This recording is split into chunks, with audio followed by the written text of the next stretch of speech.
Open Orphan have a role to play in sort of protecting that or offering solutions sort of proactively for the anticipation of new viral variants sort of coming up over the next couple of years?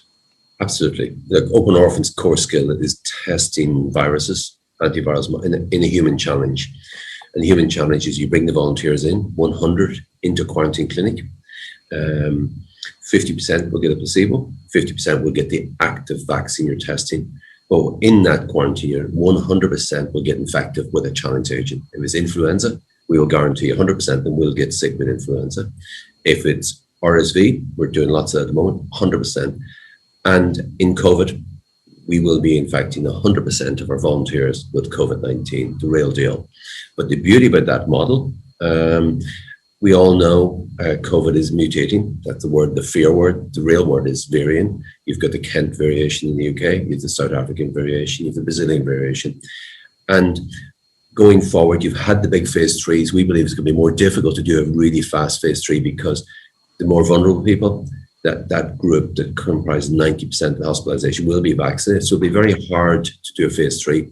But the UK regulator just last week, MHRA, announced that it will accept a human challenge COVID study as part of the approval process now for the variation. And I think the beauty about just because the vaccination hasn't gone around the world, it's almost like a fireman, the fire hoses in America and Europe, they're putting out the fire when people are getting very sick and dying.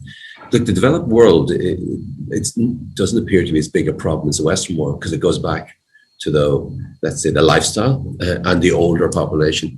But what's going to happen every 6-12 months, I gather most of the big vaccine companies who have a COVID-19 vaccine are already working on the next variation. And if you think about it, every winter we get a new. Last year there was 4 different viruses in the common cold or the influenza. The previous year there was 3.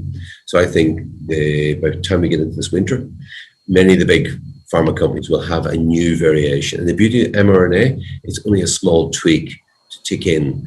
And that's why I think the mRNA platform is transformational for treating pandemics going forward. So the variations don't worry me.